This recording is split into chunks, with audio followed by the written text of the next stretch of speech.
Hi guys. What's up? Today I'm going to teach you to draw an eye.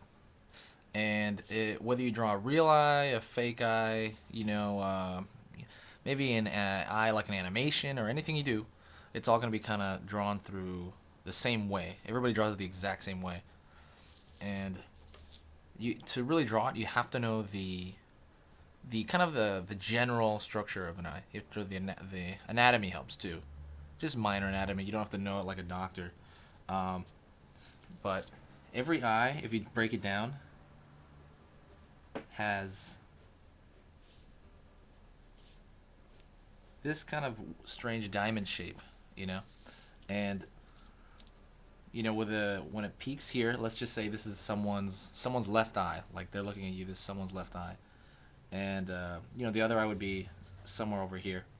But it peaks at the hit here, and it has a divot right there. It's got a little bit of diamond shape, and that's the really general shape of it. If you were to turn it into a polygon or shape, simple shape, and so let me try one here.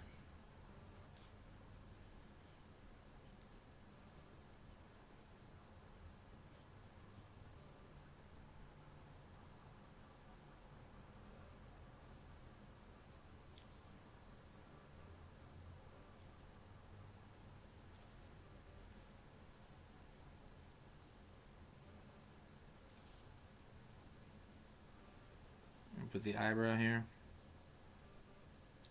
There are so many different kinds of eyes. That's like a really simplistic cartoon eye. It's just line art. The eyeball, basically, the eyeball sits inside the eye socket, of the eye. If you study anatomy, let's just say, this is the eye socket. It sits inside there and it has this skin that wraps over it. It's the eyelid, It wraps around it. So there's always gonna be kind of a curvature on the, over here on the peaks, kind of where it comes together. There's always gonna be slight curvature, and you have to remember there is a ball in there, and the iris and the pupil fit in there as well. You can kind of move it around, obviously. Different people, you know, depending on how much it shows or doesn't show. Always cover it, I would say. Always cover it with the eyelid, because if you, let's say you draw an eye and you put the eyeball just kind of like smack in the center there, or not touching one of the eyelids, it's gonna look wrong. Well, not really wrong. It's just they're gonna look surprised. They're gonna have this really surprised look on their face every time. Shade and render this. Then I'll show you how to do this real quick. I won't actually show you how to shade. You can go to the shade tutorial on that one. And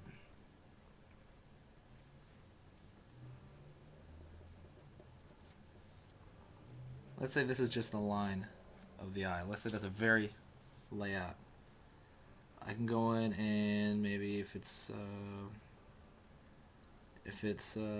they have dark eyes, you can shade it to whatever level you want to.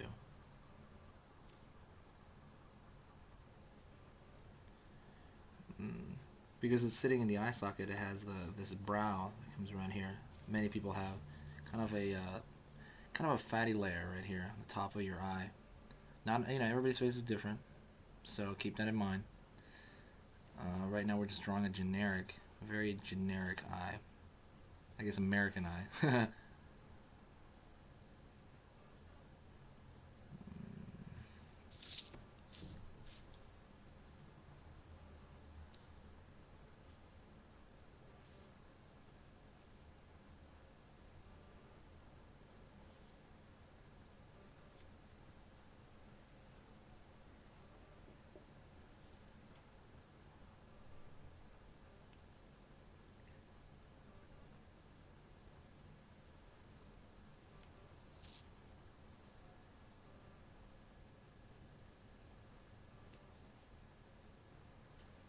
Basically, I'll teach you shading in the shading tutorial. Um,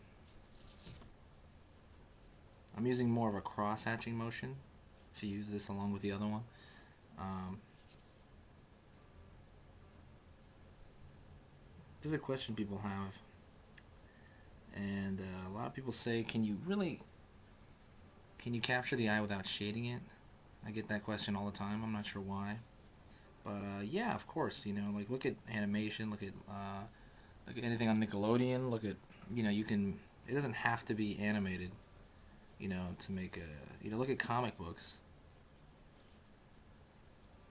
Comic books have a range of different eyes.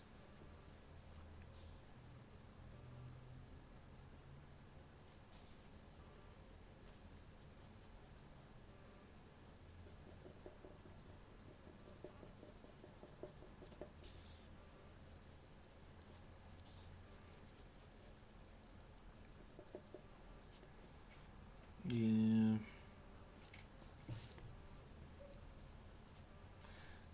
This isn't so much shaded, it's just a little cross-hatched, you know?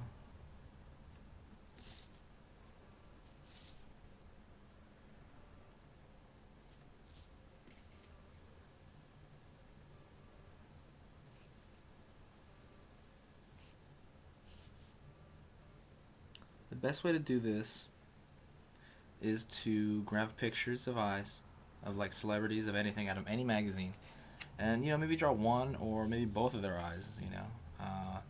Just draw them and do it 1,000 times. That's an exaggeration, but actually that's not really an exaggeration. Uh, if you do that, you're gonna have it right in there. You're gonna know how to draw that. You know, Maybe 1,000's too excessive. Do it at least 50 times. 50 is good. At 50, you'll start to see that it's changing. But it's not just drawing it over and over.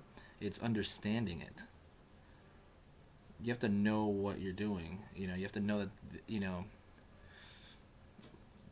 that this that sits back in the skull. There's a that there's a ball in there, and then it sits in the skull, the eye socket, and that there's a bone extruding here for most people, and this is gonna catch more light, than everything else, and there's gonna be shadow because the light doesn't hit this area. There's like divots. Um,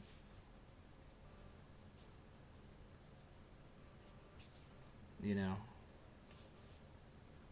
and at this point, I'm just refining. You can keep refining like infinitely. I'm drawing with a pen right now.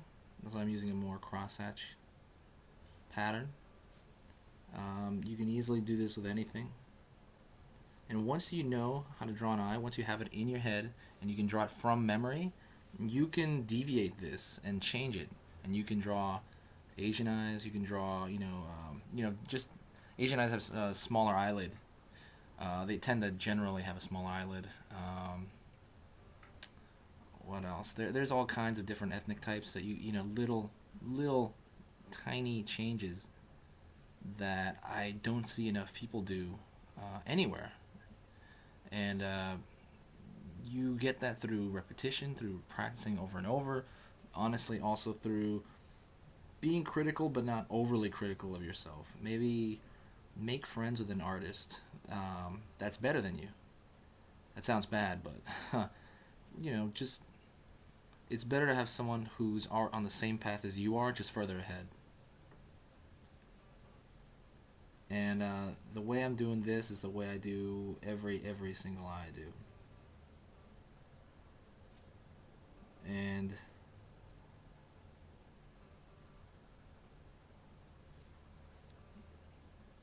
this is just the basics. This is the basics, and it's up to you to take it where you want and experiment. Have fun with it. The problem is that most people won't have fun. I mean, you gotta love you gotta love drawing. This is the homework. The homework is getting out of your comfort zone. It's learning things that maybe are hard to learn. Anatomy and things like that. It's like I don't want to learn that. I just want to draw. But that's all necessary. This homework is necessary so then you can truly just have fun and just draw. You're never really going to stop learning, but there'll come a point where you'll be able to draw a lot of things out of your head, and that is the funnest, funnest thing that could happen. Thanks, guys.